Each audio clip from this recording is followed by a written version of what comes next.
prometido, hoje, segunda-feira, nós vamos começar a falar sobre modelos de família. Eu não sei se você tentou descobrir ou fazer uma análise dentro daqueles termos que eu enviei no sábado, se você pensou um pouco sobre a sua família. É importante você entender que eu vou trazer alguns conteúdos, porque esse é um tema muito extenso, mas vou trazer um pouco do conteúdo dentro da minha formação como terapeuta de casais. Então essa é uma das teorias dos modelos de família. Nada se encaixa tão perfeitamente que a gente não tenha mais nada para explorar.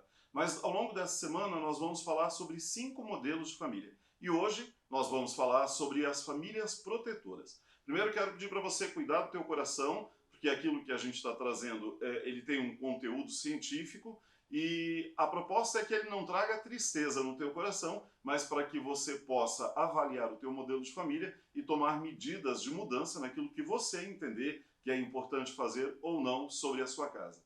Então vamos lá, a família protetora, né? O nome já diz. Essa família, o lema dele é meus filhos, meu mundo. Infelizmente, dentro dessa família existe uma disfunção que, na maioria das vezes, o casal se esquece do casamento, a mulher toma o protagonismo, nesse caso, cuidando dos filhos em excesso, e o casamento muitas vezes sofre consequências por este excesso de cuidado com os filhos. Essa família, ela exibe uma enorme perda de individualidade. Então nós vamos falar de outras famílias que respeitam a individualidade. Família protetora não. Ela precisa viver quase que aglutinada, é um outro modelo que a gente vai ver, mas as pessoas não têm um espaço para respirar e para cuidar da sua própria vida. Né? Os filhos, principalmente, são os que mais, digamos, pagam o preço de estar no modelo de família desse. E principalmente a mãe é o papel que mais exerce o domínio dentro dessa família. Nesse tipo de família é comum nós vermos casos onde emocionalmente os filhos não conseguem crescer, porque o excesso de cuidado, a superproteção, ela sufoca e esses filhos crescem na idade, crescem no tamanho, mas emocionalmente eles não se desenvolvem. Estou usando aqui um material de apoio porque o assunto é extenso. Essa mulher, normalmente, dentro da família protetora, ela troca o marido ou ela deixa o marido de lado e ela foca a sua vida totalmente nos seus filhos e ela vai cuidar deles de uma forma, muitas vezes, até absurda, se é que eu posso usar esse termo, né? Então é uma overdose de cuidado, é tudo muito em excesso. O que justifica, então, o nome dado para essa família, que seria uma família protetora. Interessante porque se eu e você pensarmos no termo proteção, ele é saudável. Mas tudo que é demais vai fazer mal. E neste caso, nessa abordagem, a família protetora traz então essa disfunção. É comum, como a gente já viu, a ausência do marido, embora presente, né? Um pai que está dentro da casa, um marido que está dentro da casa, mas ele, vamos dizer assim, que ele tem um papel, e esse papel não é exercido, porque essa mãe, quando sufoca, exclui ou coloca de lado esse personagem, que é o pai, e ela domina e ela cuida excessivamente dos filhos. A ausência desse pai vai trazer sempre um buraco existencial no coração dos filhos. Como pastor, eu preciso te dizer que a família tem uma formatação genuína naquilo que Deus criou. Então Deus une homem e mulher, se torna uma só carne, e dessa junção os filhos serão então desenvolvidos emocionalmente e vão crescer. Sei que muitas mães cumprem um papel exemplar cuidando dos filhos sozinhos. Então, não olhe também desse lado. Mas quando este pai está presente, quando ele está nessa casa e ele não cumpre o seu papel, automaticamente ele vai deixar uma lacuna e vai gerar um certo desequilíbrio em algum momento. Isso vai fazer falta. Como homens, em alguns momentos nós até nos acomodamos neste conceito tão latino brasileiro, né, da figura materna, e nos ausentamos, e nós cometemos um erro gigante enquanto homens de não exercermos o nosso papel como pai, porque nós também vamos imprimir na vida dos nossos filhos algo extremamente importante para o seu desenvolvimento, para o seu crescimento. Então essa mãe que é super protetora, ela começa a ocupar um espaço na vida dos filhos, na vida, né, do marido, e ela vai tentar dar a esses filhos tudo o que ela puder, inclusive o que ela não puder. Ela vai tentar, de alguma forma, e mesmo que inconsciente, fazer uma manipulação. Isso exercendo a sua bondade, o seu amor que é genuíno, mas que é excessivo. E esse excesso de entrega vai trazer esses filhos para perto dela ad eterno. Só que isso tem um preço muito grande, tanto para ela, quanto para os filhos, como para o marido. A superproteção dessa mãe pode ser vista claramente, então, nos exageros que nós vamos perceber. É comum essa mãe se tornar subserviente. O que isso quer dizer?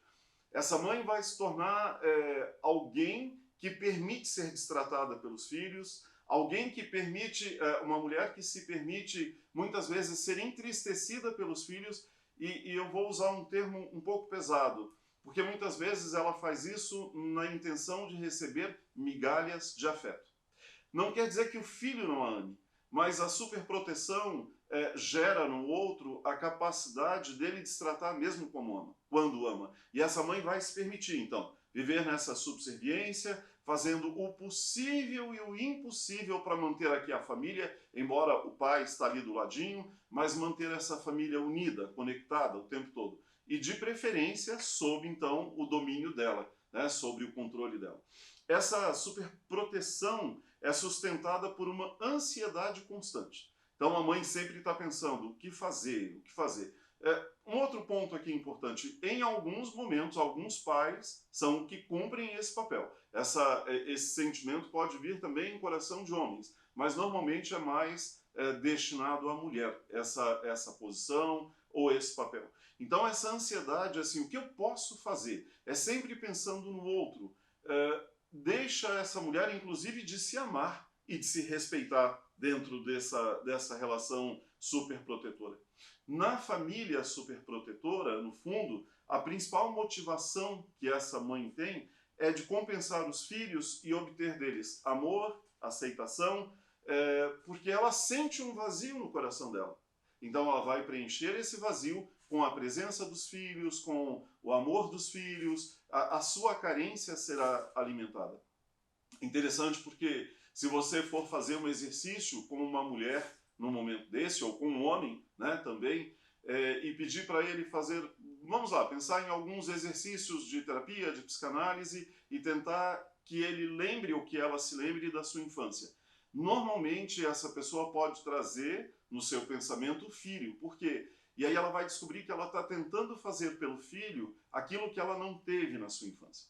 Então ela está tentando suprir na vida do filho a carência que ela traz. Então, por isso ela se torna tão super protetora. Né? E essa carência é alimentada por uma passividade. Então eu vou me permitir ser explorada, vou me permitir fazer o que eu não posso, vou me permitir ser sugado, porque eu preciso das migalhas de afeto, ou do afeto, como você queira pensar, que está sendo dispensado.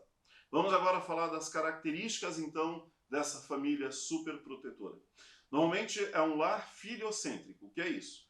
Filiocêntrico é os filhos estão no centro da casa. Quando nós olhamos lá novamente para o modelo bíblico, une Deus o homem e a mulher, e eles se tornam uma só carne e eles serão filhos. Entendemos, biblicamente, como pastor, essa é a minha abordagem, além de terapeuta, como pós-graduado em psicanálise, mas a minha base principal é a Bíblia. Então, esta família se torna disfuncional quando ela é filiocêntrica, porque a base de sustentação de uma família, primeiro tem que ser Deus e depois o pai e a mãe. Quando existem os casos de divórcios, né, ou até mesmo de viuvez, muitas vezes o pai ou a mãe sustentam sozinho essa estrutura. E custa um preço muito caro, mas conseguem fazer com maestria, até porque o próprio Espírito de Deus vai intervir e abençoar. Mas quando se tem os dois papéis e a base não são pai e mãe, mas os filhos, alguma coisa não estará adequada.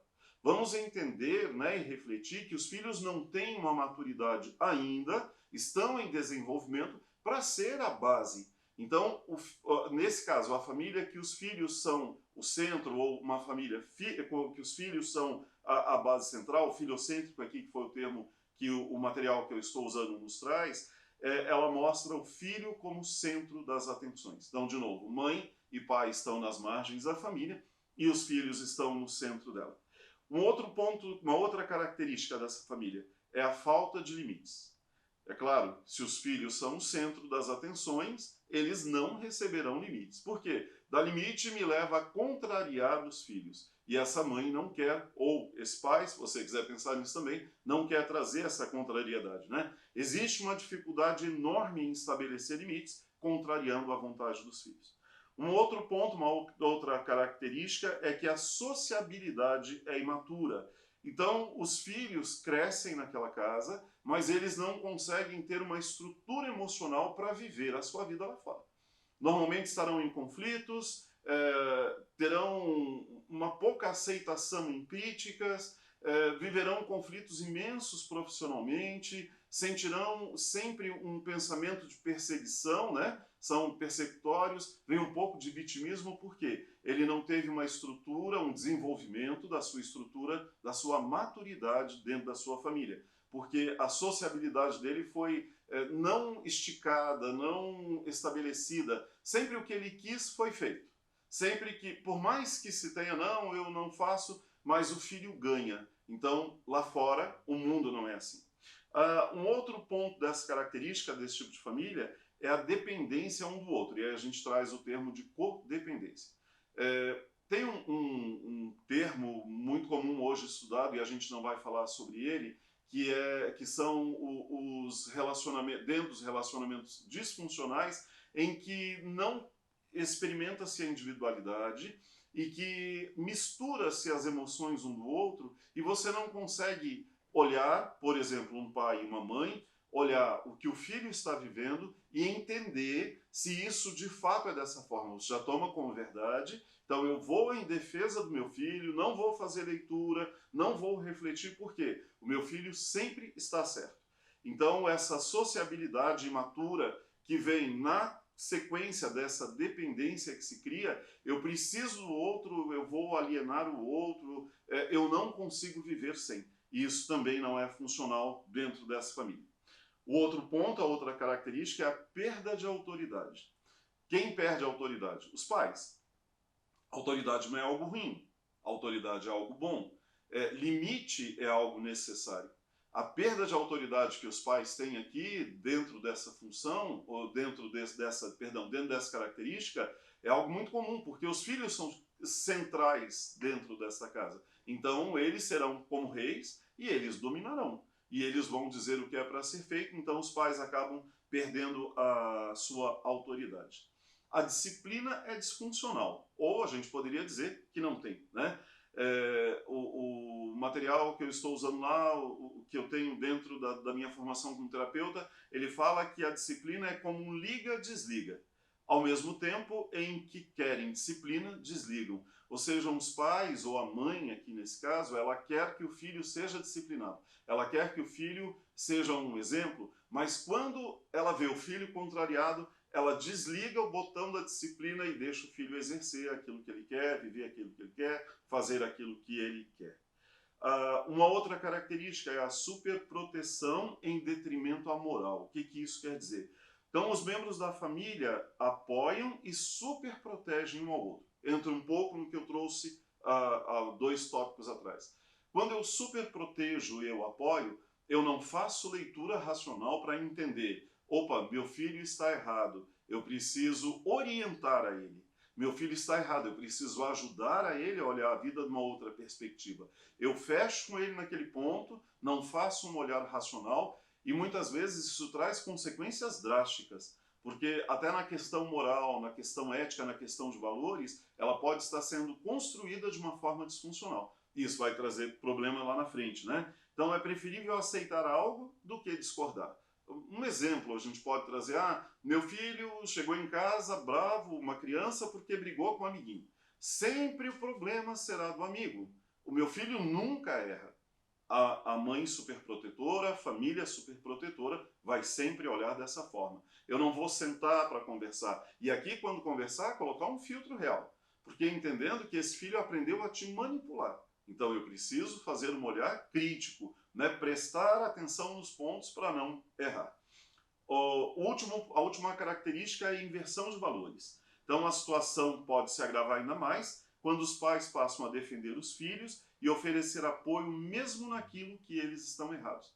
Imagina o reforço negativo no coração de um filho quando os pais olham para ele, não fazem essa leitura racional que eu comentei, e acham que ele está certo sempre, o que isso vai acrescentando no coração dessa criança até ela chegar à idade adulta.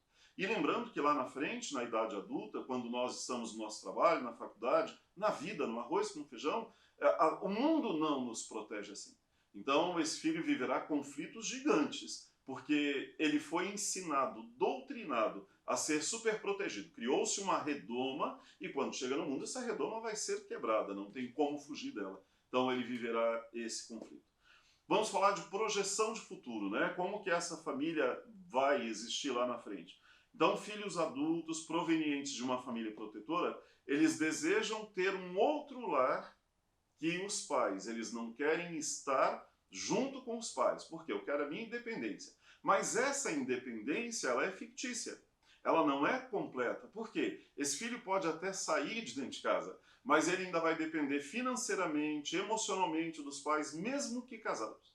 Quando eu trabalho com pré-nupcial e trabalho com casais, eu digo tanto para homem quanto para mulher, que quando casam, e não é o nosso foco aqui, mas entra bem dentro desse contexto, quando um homem e uma mulher se casam, se unem e deixam pai e mãe, vamos lá, deixa pai e mãe, o seu grande amigo precisa ser a sua esposa e o seu marido. Filhas e filhos não devem levar para os pais aquilo que está acontecendo no seu casamento. Não é um lugar adequado de compartilhar, porque o pai e a mãe sempre tomarão partido e dor dos filhos, mesmo que não sejam super protetores. Nesse caso, esses filhos, mesmo que casados, eles fazem uma desconexão, saem do ambiente físico, mas não tem um corte do cordão umbilical. Eu preciso estar conectado, porque eu quero receber os benefícios de pertencer a uma família protetora. Então eu serei cuidado financeiramente, e não é numa necessidade ou outra, é sempre. Eu, quando tiver minhas dores, vou voltar correndo para a casa da mãe e do pai, ou vou ligar para o pai e para a mãe falando mal do cônjuge, né, do esposo ou da esposa. Eu vou contar as particularidades, é algo que não se deve fazer. Então esse filho sai, mas ele não sai totalmente, porque ele precisa desse fio, né, que o liga nessa casa. E aí isso acaba sendo disfuncional para a nova família que está sendo constituída. Então é uma luta para os pais conseguir ver os seus filhos adultos independentes, buscando independência, e nós precisamos entender que é saudável. Se eu quero uma sociedade madura, eu preciso ter filhos maduros. Se eu não permito que o meu filho cresça, ele não será maduro. Nós conseguimos perceber, ou talvez até na minha vida e na tua em algum momento, a nossa imaturidade diante dos conflitos. E você consegue ver claramente dentro de casamentos, homens e mulheres com seus 25, 30, 40, 50 anos, totalmente imaturos. Por quê? Vieram de uma família super protetora e não conseguiram crescer. Alerta que a gente faz sobre esse modelo de família, né? Os relacionamentos protetoros podem trazer consequência, e é o que a gente acabou de falar, e bloqueios emocionais que vão afetar os relacionamentos dos filhos. Creio que eu sou pai, eu tenho 2 filhas, creio que todos nós queremos que os nossos filhos se casem, sejam felizes, mas para isso a gente precisa deixar ir. Dói o coração, mas se nós queremos que eles cresçam, nós precisamos deixar ir. E o nosso grande cuidado é permitir que a nossa ausência, não é desamor, não é porque a gente está sendo egoísta, mas que na nossa ausência eles possam amadurecer e crescer, né? Então, este é um alerta. Se o teu filho ainda está pequeno, a superproteção não vai ajudar, a aversão, a correção não vai ajudar, relativizar a verdade não vai ajudar, pôr panos quentes sobre a mentira não vai ajudar, medo de contrariar não vai ajudar. Concordo com você que às vezes cansa e dá vontade de entrar nesse modelo para não precisar fazer confronto. Mas se nós não os posicionarmos hoje, quando eles estão pequenos, lá na frente eles continuarão na sua cola e você cuidará deles ad eterno enquanto Deus te der vida. Pontos positivos da pessoa protetora. Não é tudo tão ruim assim, tá? A pessoa tem amor em excesso e ela tem uma facilidade enorme de expressar o seu amor falando com os seus filhos. dizendo o quanto eles são importantes. Se nós pensarmos nessa questão de emoção como tanque emocional, esses filhos têm o seu tanque emocional não só cheio, mas até transbordando. Por isso, às vezes, os dá a liberdade desse destrato e da prática do desamor, né? Então, esse homem ou essa mulher, ele tem uma comunicação afetiva, ele consegue dizer do seu amor. É uma pessoa que tem uma boa capacidade de ouvir, é sensível em ouvir ao outro, ele vai se importar com o outro, né? É flexível, é uma pessoa que é uma boa companhia para você compartilhar. É uma pessoa leal, é uma pessoa solidária, é sacrificial, não mede esforço para ajudar e proteger os filhos. Esses são os pontos positivos. Pontos negativos para a pessoa protetora. Não é firme o bastante. Então, toma uma posição hoje, escutei algo, não concordo com aquilo que o filho está fazendo, vou para cima, vou trazer correção, vou ajudar. Mas quando chega na hora, o filho traz uma conversa diferente, né? Passa ali uma conversa, um 7-1, e aí toca o coração e a emoção vem e então cede. Então esse é um ponto negativo. O outro ponto negativo é que é uma pessoa permissiva, não sabe dizer não. O dizer não vai custar muito caro para ela. Então ela vai se sacrificar para não dizer não. Ela necessita colocar a família acima de tudo e de todos, e muitas vezes até acima de Deus. Esse é um outro ponto negativo. Esse ponto aqui dá para a gente trabalhar sobre ele, seria um outro bate-papo, mas vamos lá, vou tentar ser sucinto nele. Essa pessoa, ela coloca a família acima de tudo, inclusive dela. Então, ela vai se sacrificar, ela vai se sentir cansada, ela vai se sentir pesada, porque ela sempre entende que o amor dela precisa ser sacrificial. Se isso já é ruim, porque traz um desvalor próprio, colocar a família acima de Deus é um risco imenso. Deus precisa e deve ser o primeiro no meu e no seu coração. Aliás, foi neste momento que eu aceitei Jesus. Numa conversa com um amigo meu, um grande irmão em Cristo, que hoje é um pastor, e nessa época eu nem conhecia o Evangelho, e ele perguntou para mim, o que vem em primeiro lugar na sua vida? E eu coloquei as minhas filhas em primeiro lugar, e ele disse, primeiro lugar na sua vida precisa ser Deus, porque tudo que você tem e tudo que você é vem dele e é para ele. Então, se você perceber que você está colocando pessoas ou a tua família no lugar de Deus, em nome de Jesus, muda a tua posição. Deus precisa ser o primeiro. Um outro ponto negativo é que essa pessoa tem medo de discordar e confrontar quando é necessário. Dentro do teu coração está ali uma luta. Você está discordando, você está até tentando fazer um pensamento racional, mas o medo de contrariar te faz calar e você permite então que essa pessoa ande por caminhos que não são adequados e que você poderia ter orientado. E o último ponto é que a pessoa tira a chance, né? Quando você é super protetora, você tira a chance dos seus filhos aprenderem a serem responsáveis quando você entrega tudo nas mãos deles. E lá na frente você terá filhos disfuncionais. Nós estamos terminando de olhar o primeiro modelo de família. Amanhã nós falaremos de um outro modelo. E aí, você se enquadra em partes, em nada ou total nesse modelo de família? Creio que a gente vai ter um pouquinho de cada uma delas. Então, se você tiver dúvidas e você quiser mandar mensagem para nós aqui na igreja para conversar um pouco mais sobre isso, fique à vontade. A gente pode conversar tranquilamente sobre esse tema e eu espero que possa ter te abençoado essa abordagem, porque nós precisamos e devemos ter famílias funcionais que reflitam o amor de Deus.